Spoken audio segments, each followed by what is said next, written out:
My name is Dave Smith, and I'm lucky enough to have what for me is the best job in the world, because I teach people to fish. I work for Get Hooked on Fishing, an organisation which works with local communities up and down the country to create opportunities for young people through the sport of fishing. A lot of the time you can find me at this place, Border Fisheries near Crewe. It's my local water. It has 7 lakes and a whole range of fish, and to be honest, I can't think of a better classroom. In this series we'll not only be teaching some of the basics to a great bunch of young anglers who are just starting out, but we'll also see how some of the best professional anglers in the country take those basics a stage further.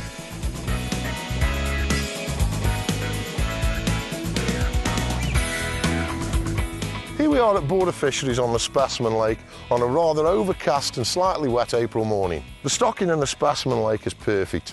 In there are the silvers, there's the roach, the rudd, the bream and the chub.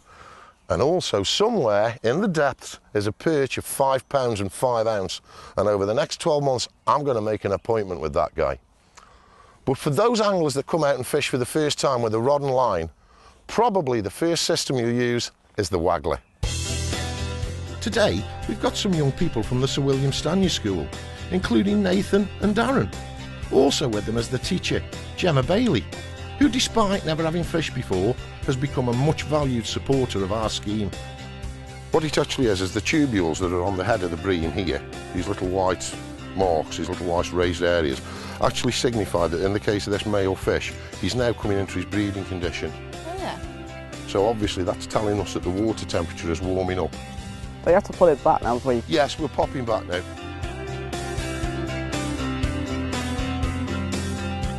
Anyway, on with the lesson. Waggler fishing got its name from the way the float waggles through the air when it's cast out. We're going to be using a Masterline 13-foot match rod, a John Wilson Ideal reel, loaded with 8-pound Ultima line. All that we need to do is take the line out of the line clip. Now the line clip has 2 uses, mainly to store the line when the reel's not being used to stop it spooling off, but secondly we can use it, and we'll look at it later, when we want to cast a specific distance. That clip will actually stop the line. So what I'm going to ask you now, Nathan, is to take the line out of the line clip, lovely, and just pull it forward slightly. And all that I want you to do now, mate, is through each of the eyes to pass the line. Every one? Every single one, yeah.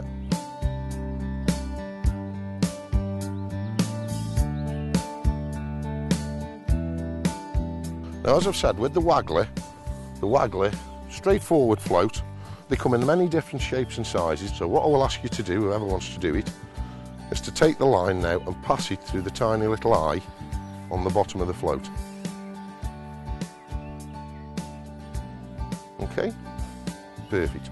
And that now leaves that float free, if you just hold it there, Nathan, to run up and down on that line. Now obviously if we were fishing that would create a problem because we couldn't lock it in place to tell the bites. So what we're going to do is we're going to use some small shots. Now on the side of the float, hopefully somebody can tell me what that says. Classic 3BB.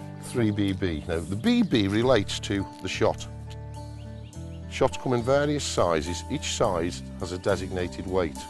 And the lower the number gets, the bigger the shot or the heavier the shot. So a number 10 is a lot smaller than a number 4 that we're going to use here, right? But a number 4 is a lot smaller than the BB, which is the next step up the ladder. Yeah? When it comes to teaching people about shot sizes, I often find this diagram helpful. Basically, it shows the different sizes, how they compare to each other. For instance, a AA is twice the weight of a BB shot, and so on. Well, in Britain we deal in shot sizes, a bit like with metric and imperial. On the continent, they have a different system called style. It works the other way around. Basically, the bigger the number, the heavier the weight. On many floats, it'll say on the side what weight you need to use to cock the float correctly. And depending where it was made, it may use shot, style, or grams.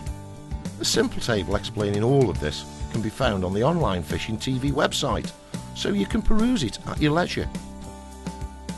So what I'm now going to ask you to do, each of the split shot are actually split. Yeah. They're cut. So what I need you to do is to take one of those out and to place it on the line so that the line goes through the split. Do it, Matisse, that's how I do it. If that's how you do it, that's how you do it, you do it well. Oh, you're going to, oh right. Now that bottom shot there is actually stopping that float falling off the loose line. So what we're now going to do to hold it in place to stop it going the other way is what? Put another weight on. Put another shot above it. So can you do that for me? This is the strangest way I've ever seen anybody doing this, Nathan. And there we go. Now what you can see there straight away is that that float is trapped between the two shot. Yeah? To our main line, which has a breaking strain of 8 pounds, we need to tie a 30 to 45 centimetre hook length with a lower breaking strain of 4 pounds. Basically, the idea is if the line is going to snap, we want it to happen right at the end of the line, meaning the fish is just left with a small hook and a very short piece of line, which it can soon shed. If you're new to fishing, you'll be relieved to know that you can buy pre-tied hook lengths with the hooks already on them. And the hook we'll be using today is a size 16 barbless hook. Now, how we attach this, if you look at the end of the hook length, there's a tiny little loop there that's tied into it, yeah?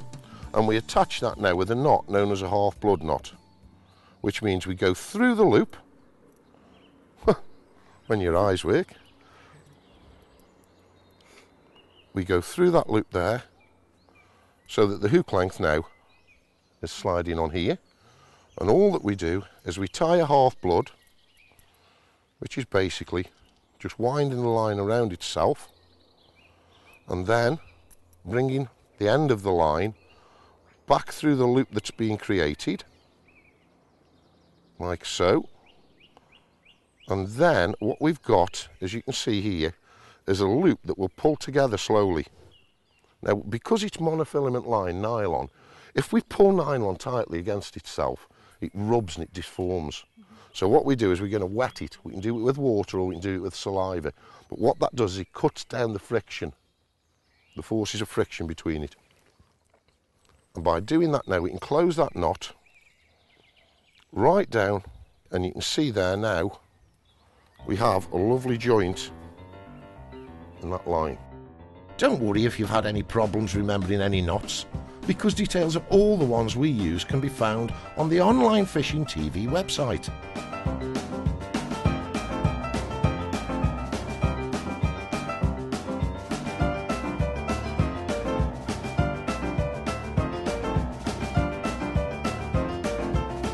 Having secured the float, we then add more weight to the line to counteract the buoyancy of the float and to get the hook to sink. It's not an exact science, so the next part is a bit trial and error. While we get the float high enough in the water so we can actually see it, but low enough in the water so that if a fish actually takes the bait, the float is sensitive enough to bob under the water easily and not put off the fish by offering too much resistance. But at the end of the day, you want a float that you can actually see.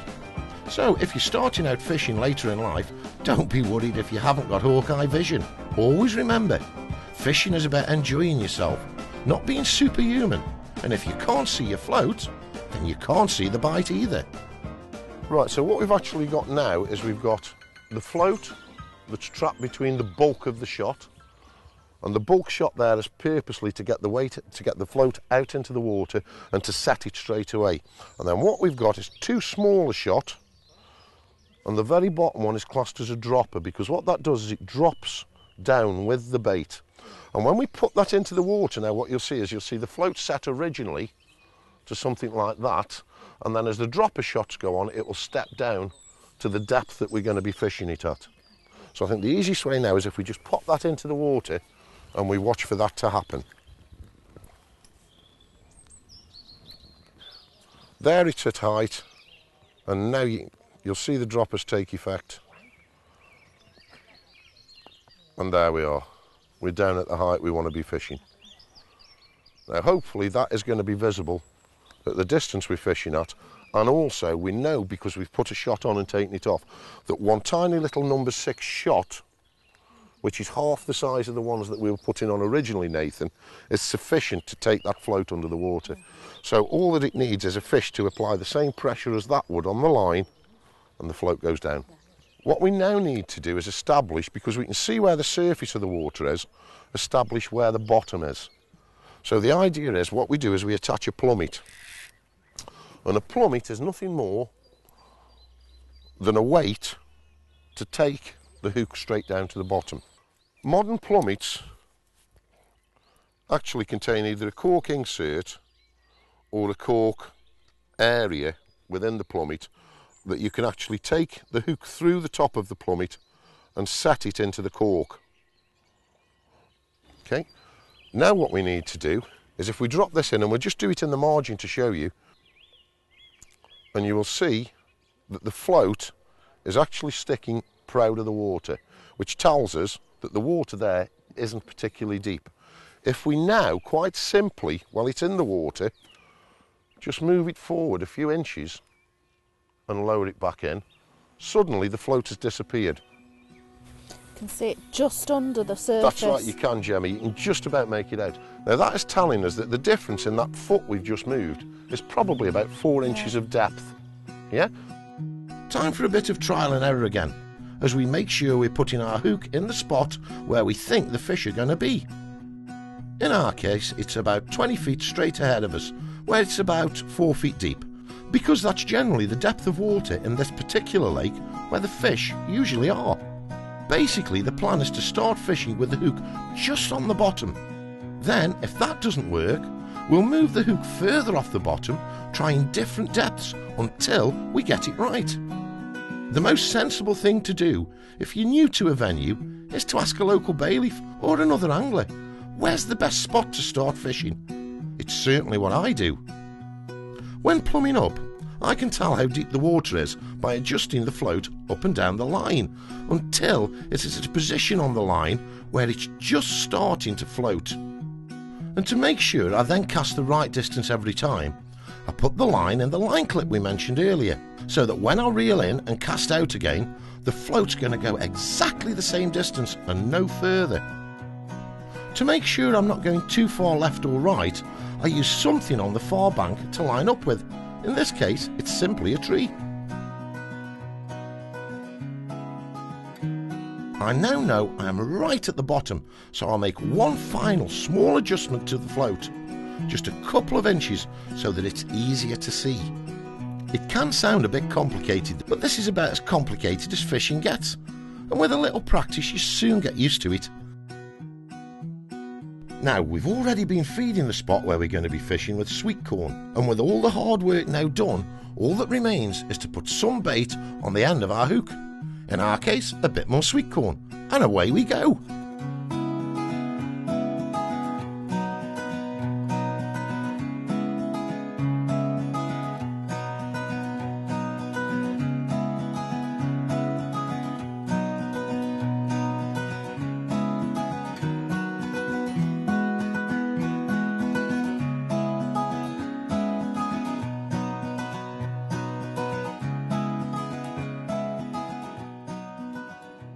So, having learned the basics, it's time to see how the experts get the very best out of fishing the waggler. And it's a real privilege to have with us Daiwa consultant Kieran Rich, one of the top match anglers in the country. Like us, Kieran is fishing at the bottom in 4 foot of water.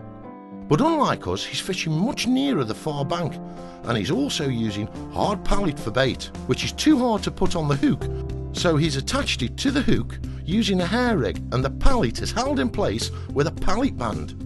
This also has the added benefit that he doesn't need to keep rebaiting the hook every time he catches a fish. What I tend to do is I like to feed and then cast into the middle of the pellets that I've actually fed. This gives me, with fishing at full depth with this natural, with a more conventional waggler, it gives me full depth, and you tend to catch on the drop. So I could get a bite from 6 inches down to actually on the deck 4 feet. But I know for the fact that that actual pellet is falling at a certain rate where I can see on the cane insert when it gets to its lowest point, that is at full depth. Where if I haven't had a bite by then, I know that I need to reel in and go through the process again. And what I try to do is keep everything in a straight line. And what I mean by that is actually cast the waggler into the baited area that I'm going to feed now, and then try and keep it as tightly possible to the rod tip. So if I'm fortunate enough to get a bite, I should be able to hit it rather than having a big bow in my line and therefore missing the bite, sorry. As you can see, I'm not actually getting instant bites at the moment, but we've just had one there. But that might be a carp. It might even be foul hook, that. We'll play it for a few seconds if it don't come off. Yeah, it's definitely foul hooked. That's something that you're not going to actually get away from with fishing at full depth. Because it looks like there's that many fish out there. I don't know if you can actually see it with the bubbles coming up where I'm actually feeding. This one's actually swam into my line, I've struck at it and it's actually hooked it somewhere where it shouldn't be hooked. Unfortunately, this does happen in fishing. Just take it easy, nice and gentle. The last thing that we want to do is actually harm the fish by pushing water the wrong way through its gills. I mean, at the end of the day, we want to put this fish back. If it comes off, then all be it, but we want to put this fish back and we want to catch it again some other day. I'll try and keep the rod as low as possible, i.e. so it doesn't fly up a tree or something like that and you lose all your gear. And one, it's not going to come back and spear yourself with the actual waggler. You have actually got to think about, on the end of that line, I've got a sort of a 2 gram float with a little bit of shot round it, and if that comes back and hits you, it's going to be a little bit painful, so you have to think about the safety issues as well. I mean, it's hooked right in the top of the tail.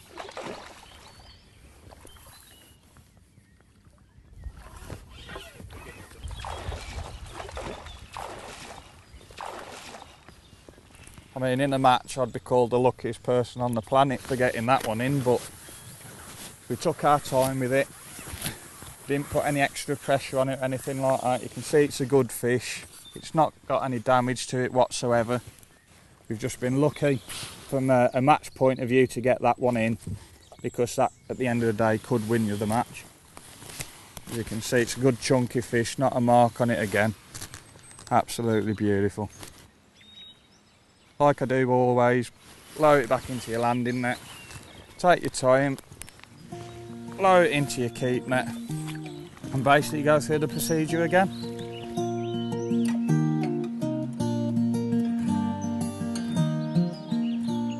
There's nothing better than seeing somebody starting fishing, catching the first fish, and that's it, because you can just see it in the face straight away. That's another one that's going to be involved in fishing. And to me, that's what it's all about, putting something back into our sport, otherwise it's just gonna deplete at the end of the day. So don't be scared about asking anybody. From a very young age, I've always been taught the more that you work, the more that you'll catch. And to a certain degree, that is right. And the method of waggler fishing, it is a non-stop working method. I mean, the amount of times that I've actually gone back home absolutely physically exhausted, not just because you're casting in, catching fish, all that sort of thing. It's mental, it's physical. You're just trying to force your peg all the time in a match. And sometimes you get back, as you can see, there's not really much of my waggler showing. And you're concentrating, you're looking at in between trees and all that sort of thing. And sometimes it can do your head in a little bit.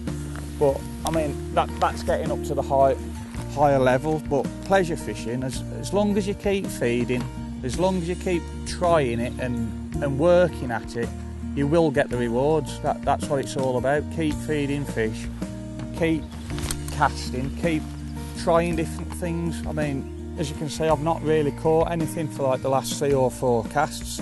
And I know the actual species that we're fishing for, carp, chub, do wise up to what we're actually doing. So all I'm going to do is just move my shots up a little bit just to change the fall pattern. So as if the carp have got used to the actual depth that I'm fishing at, or the chub that is, I'm just moving it up probably 4 or 5 inches there, try a recast, working again all the time, have another cast out there and see if it does actually work where the fish have wised up to it. Look at that, would you believe that? Not actually had a bite for what, 4 or 5 casts, just that slight adjustment, just thinking about it, working at it again. It feels like another silverfish. It might even be a roach or a rudd, this one. It's a rudd. Look at that, a rudd on an 8mm pellet. But that fish has obviously been there all the time, and if I was being lazy and not adjusting that little bit, 4 or 5 inches, that's all it's took. Look at that pellet right in there. You wouldn't expect that species of fish to eat, but it just shows you working at it, changing it a little bit. You know, that's just brought, from a match point of view, what, another 7-8 ounces into the net. And at the end of the day, that's what wins matches. So we'll go back to feeding a few more pellets, try casting in. We've altered the depth, keeping the work rate up. Straight into them pellets, any fish there, we should be getting a bite pretty soon. Oh, we've just foul hooked one there. It's come straight off.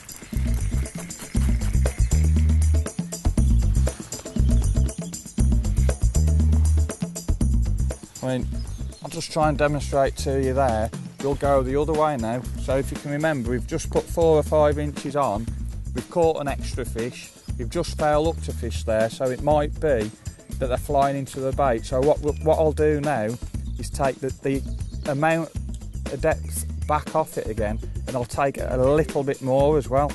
So theoretically, the fish have got used to what I was catching at. I've fooled them by going deeper. Now I'm going to try and fool them by going a little bit shallower. And what we'll do, we'll just exactly the same, feed again, cast into the pellets that we're feeding. I don't know if you picked up on that then, but I actually fed twice. That was another way that we can get to actually fool the fish. And that's pretty much what we are trying to do. We're trying to fool them, we're trying to get them searching. That's why the waggler, and at the level that we do it all in matches, that's why you have to work so hard. And hence, harder you work, more fish you catch.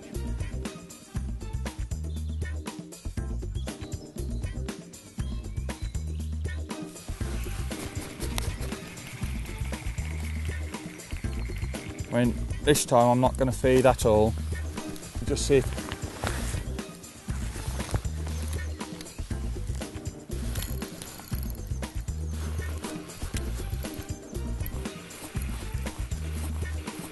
I tend to catch a lot of fish just as it's about to hit bottom, or from one extreme to the other, just where it's a surface.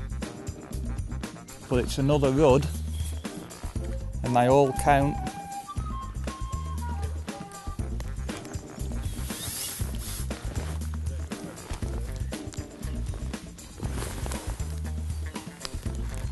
That's another lovely rudd, probably 6 or 7 ounces. They're an absolutely beautiful fish because they are surface feeders. You can actually tell by the bottom lip is underslung, so it allows them to come up and get to the bait first. Absolutely beautiful. If you're looking to boost the membership of your local angling club, you might want to think about Club Mark. Essentially, it's a seal of approval from Sport England. To get it, you'll need to satisfy a number of criteria, but clubs who've done it are already reaping the rewards. One man who's a keen advocate of the scheme is Andy Eves from the Environment Agency. What we're finding now is parents would like to sort of walk up to an angling club, for example, and say, look, here's my £20, can I have 10 lessons in angling for my son or my daughter? The main things that stop people fishing are knowing where to go, knowing somebody there to teach them how to go fishing, and having the kit. Now, if you've got a club with Club Mark, That's all in place. Yeah. They've got the child protection, Right. they've got the CRB checks, they've got trained coaches, and they're on a firm footing and a recognised club. I think in a nutshell, it's a kite mark, isn't it? Yes. To say Yeah. that club's operating to Yeah. prescribed guidelines and achieving them and constantly maintaining them. Yeah, yeah. And like I say, the Environment Agency will help, with the help of the Angling Development Board, through the Angling Trust. Through the trust, Yeah. Some clubs have been quite scared of sort of getting involved in this, and it's nothing really to be scared of. No. The Environment Agency and the Angling Development Board will quite happily come down, talk through, Yeah. invite you down to other clubs that have done it, and it doesn't happen overnight. No. You know, and the Environment Agency will be involved with a club. Where we always say a sort of 3-year programme. Yes. You know, we'll meet you on the first year, then the second year, you know, you've got about 50% of the time, and the third year, you know, I'm only at the other end of the phone. But at the end of the day, it's all about sitting on that peg, like that, those two kids there, and enjoying it. That's right. You know, spending 4 hours, 2 hours, half an hour even. Yeah. And, you know, Catching your fish. exactly. Back with the fishing, and I'm happy to report that everyone's still catching. Once you get really competent with this method, you may want to start experimenting with your equipment a little. For example, Kieran has recently been involved in testing a new float for Daiwa. It's called the Gemini, and it's designed to be cast a long distance but splash when it hits the water, which will attract the fish. Then it splits after landing, giving a flat underside when cocked, which offers so much resistance that when a fish takes the bait, the float pulls back hard enough to hit the fish, meaning that you don't need to worry so much about missing a strike. So that's actually a million miles away from what we were fishing with, the traditional waggler that's locked onto the line. What we've actually got here is a little bit of a system with a paternoster, which is this extra section of line here allowing the float to stand away, or if you're bottom fishing, obviously allowing a feeder to stand away from this and not have the actual weight or float running up and down on this line. So there's your paternoster there, and I would imagine by fishing it like that, Kieran, it reduces tangles, I would think, to some extent. It does kick off, if you can notice there. If I try and actually show it. Yeah, it does stand it away. A bit like a boom on a sea rig, isn't it, really? Yeah, definitely, yeah. So I'll take it now, Kieran, you're going to try to cast the Gemini out there. You clipped up to the island. Yeah, that's which right. obviously should allow you to get within, what, 4 or 5 feet of it, would you think? Possibly a little bit tighter than that, as long as I don't end up in a tree. Yeah, true. So let's give it a go. That's something we've all done. Not too bad. No, hit nicely, didn't it, right at the bottom? Yeah, it created that splash that we was talking about before. Which obviously acts as the attractant to a lot of the fish, yeah? Then basically what happens then, being as though it's a splash and no other particles are there other than your pellet, when the fish are actually feeding rampantly, then obviously... Coming to that splash, the only bait available. The only bait that then is available is your hook bait. Yeah. Basically what tends to happen, if you haven't hooked a fish within that period of time of that hook bait falling through that amount of water, you're not realistic you're going to get a fish because the splash has disappeared, and why does a fish want to come to a suspended pellet? Yeah. That's so in other words, it's all about staying natural within that. Yeah. As the splash is there, the bait's dropping through it, 20 seconds later the splash is dissipated and the bait becomes static. Fetch it back out and recreate the splash. Yeah. Obviously the other thing with it, do it enough times, you're eventually going to hook one. Yeah.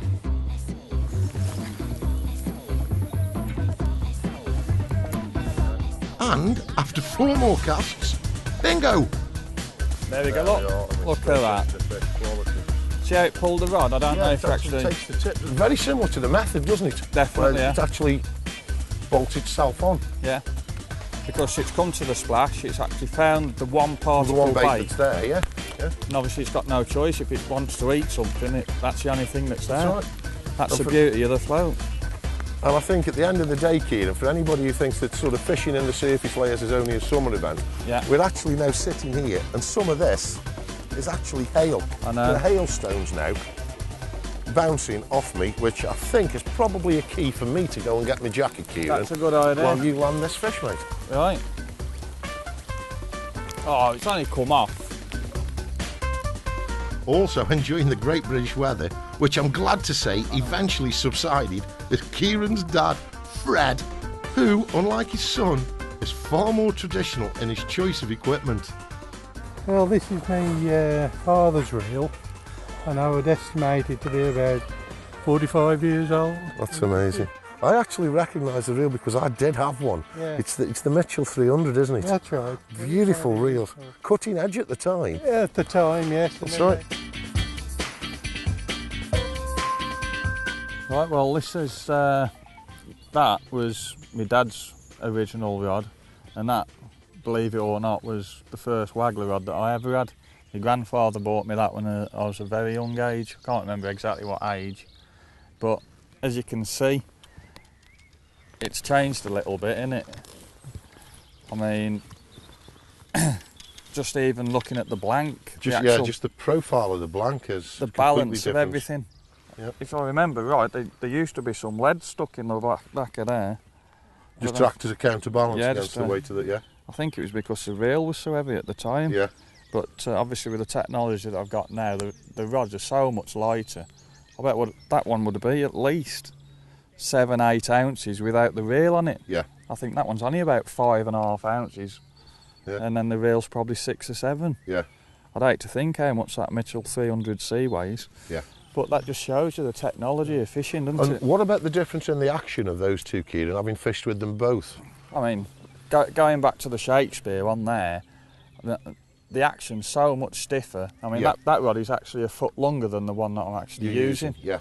I mean, it still had a very nice action with it, a lot more tip Yes. action. Yes. Where this one, I mean, it's so light, it's full through. Oh, yeah. I mean, you can actually do everything that you need to do with it, but it's so much refined, a lot more responsive, and it just makes it so you don't lose so many fish. But to be honest, with Shakespeare, that many years ago, that's probably 20-year-old, that rod there. Yeah. And it still does its job, but it just shows you how far forward the actual tackle has come. There is a bigger range of rods as well. I mean, there's 10-foot rods, 12-foot rods, 13-foot rods, 15, 70s, That's 20s. right.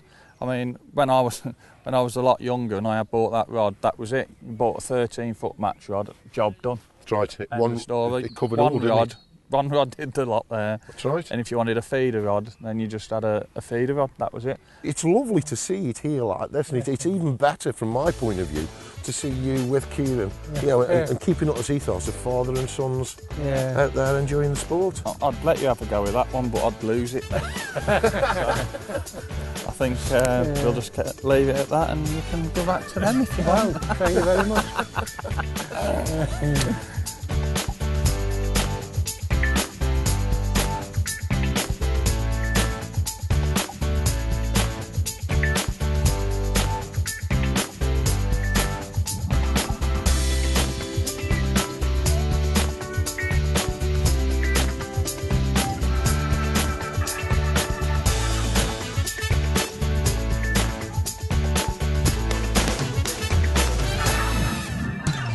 Well, that's the end of an absolutely fantastic day today.